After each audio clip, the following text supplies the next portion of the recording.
Hello everyone, I am Christina and today I am going to show you Scratch Murder Mystery Part 3. Before, I have shown you the trailer Part 1 and Part 2. I hope you have seen it. If not, I have put the description link below of Scratch Murder Mystery. So let's watch now Scratch Murder Mystery Part 3. Hey guys, I took a long hiatus to focus on offline things, but a lot of you guys have been asking me to reveal the ending of my incomplete and never to completed series, Scratch Murder Mystery.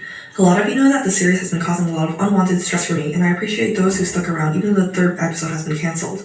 In that case, I'll be explaining how the series was supposed to end and analyze why it turns out to end this way. First of all, there are actually two different resolutions I was debating on having. One is more direct and easy to understand for kids on this platform, and the other is more sophisticated and plot twisting, and I didn't think it would be the most appropriate way to intrigue younger audiences. I'm going to explain both of the resolutions, as the first one mentioned was the ending originally written in the script. But before I go on, keep in mind that I'm assuming you've watched the prologue, episode 1, and episode 2 already, so I won't be providing much context. Let's get started. Episode 3 starts off with a news broadcast of an interview with Dr. Bluestem, a researcher working to put an end to the insect apocalypse.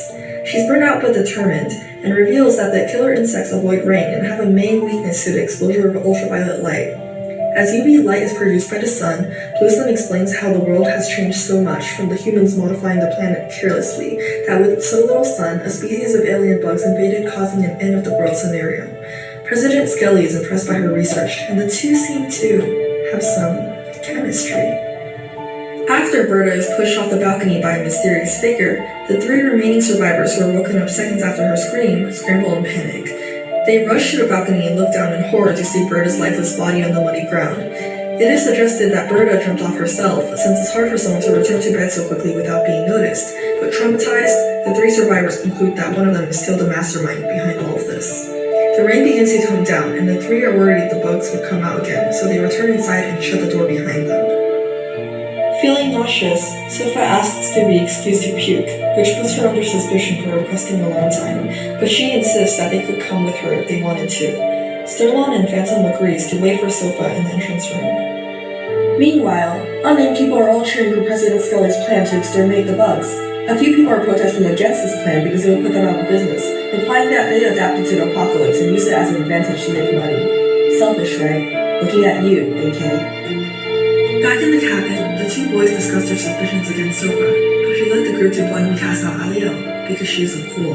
They also bring up a possibility that more than one of them has been committing the crimes. Phantom suggests that they interrogate Sofa after she pukes, but Sterlon suddenly begins to laugh. With a new attitude and face, he mocks Phantom and his friends for being so unobservant, revealing that he is, in fact, the murderer, and does not feel a single bit of empathy for what he has done. He only used his newly made friends for his own survival, and thought he wouldn't live long with such limited supplies in a shabby cabin. Sterlin pulls out a sharp stick that is thicker than his stickman waist, and without hesitation, attacks Phantom. Phantom blocks him and the two boys wrestle on the floor, while Phantom slowly overpowers Sterlon. Sofa shortly walks in on the commotion as the two boys point fingers at each other, Sterlon first accusing Phantom, leading her to stare in terror, unable to comprehend the situation. The episode ends with AK speaking to an unknown and mysterious figure, complaining about the fall of his career and how his smoothie business will fall long after President Scully's bug extermination plan. He laughs at Scully's heroic yet controversial plan, and smirks at his potential to fail and end up in disaster. The figure calls AK selfish and points out he only cares about his money and fortune rather than people's lives and community, and he proudly admits to it. The shadow figure is then revealed to be a traumatized and vengeful Aliel, who has somehow survived being locked outside the cabin. And that concludes episode 3 of the original ending. You can find the original script linked in the description of this episode only. As episode 4 does not have a finished script, it will be summarized more vaguely. Episode 4 begins with President Skelly appointing many rescue crews sent out to save those stranded in shelters. The rescue crews are all sent in helicopters equipped with UV lights and radars that detect human beings, and are instructed to search every acre of land, including those considered not inhabitable to humans. President Skelly put billions worth of money into this plan, deeming it almost guaranteed to work. Back in the cabin, Sofa is frozen in shock and begins to break down, seeing Phantom and Surround throw accusations at each other. Sterlin pushes Phantom off him and persuades Sofa to help him lock Phantom out, which Sofa follows by instinct. The strength of two are able to easily push Phantom out the main entrance, and Sofa locks the door, listening to the cries of Phantom outside. She leans back, relieved, thinking everything's over, but Sterling stands in front of her, unrelaxed and confident. He giggles, in which Sofa learns that she has made another life-taking mistake. As Sterling recovers his weapon, he slowly approaches Sofa, ready to eliminate his last victim. But Sofa isn't scared. She scolds Sterling for being so two-faced and disgusting, and tells them that they're both going to die. She unlocks the front door and swings the door wide open, hiding herself behind the door, while Sterling screams in agony, being charged at by hundreds of deadly insects. They scatter around the house, searching for their last victim, Sofa.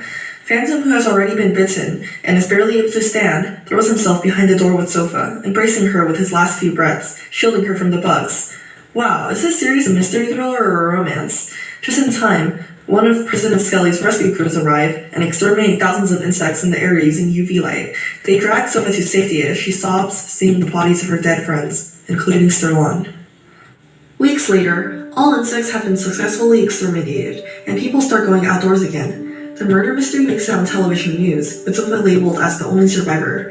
Investigators search the cabin for evidence and find AK's letter, resulting in him being a suspect to conducting Sterling's crimes.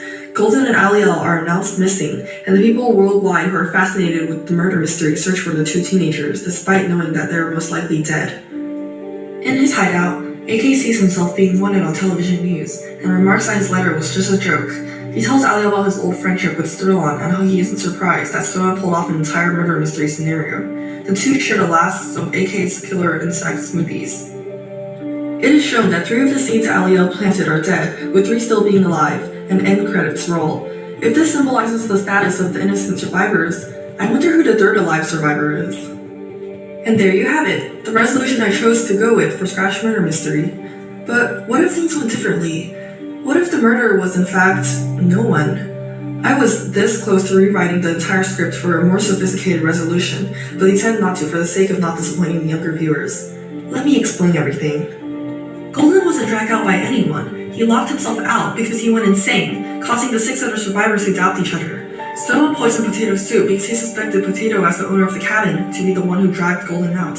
Sofa blindly accused Aliel of poisoning a soup despite common sense that no murderer would poison a soup that everyone knows they're cooking, unless it's reverse psychology or some complicated reasoning. Everyone followed along because of paranoia and instinct, and that was their only lead. Aliel survives by hiding behind a waterfall until rainfall, sneaks in the cabin, and pushes Berta off in spite and disgust with humanity. She climbs down from the balcony safely and escapes with her flawless crime. The 3 remaining survivors point fingers at each other, but when Sofa leaves to puke, Phantom and Sterling plot to drag her out.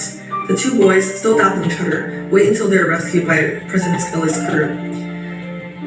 Ultimately, Golden, who miraculously survived, would be considered the accidental mastermind of this chaos, while Aliel and AK once again conspire against humanity in his hideout.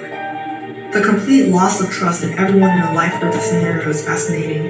The naivety of a group of adolescents causing them to blindly turn on each other is fascinating. This not really but kind of Lord of the Flies scenario is fascinating.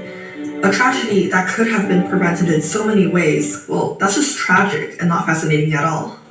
Anyway, I hope you guys are satisfied with these resolutions, so please let me know what you think in the comments. If you voted Sterling for the polls launch for the prologue in episodes 1 and 2, you are correct. It was technically revealed that Sterling poisoned the soup in episode 1, because if you look at everyone's alibis, Sofa and Phantom were watching television together, Berta was getting the plates, Aliel was grabbing ingredients, and that leaves Potato and Sterling. Even though the 2 were together, it was implied that Potato was falling asleep with that boring book of his. Sterling was literally watering the seeds, and that would take less than 10 seconds. However, according to the polls, Phantom was the most suspected in the prologue, Berta was the most suspected in episode 1, and Sofa was the most suspected in episode 2. Everything went according to plan. Well, that's it. So, have a nice day, everyone.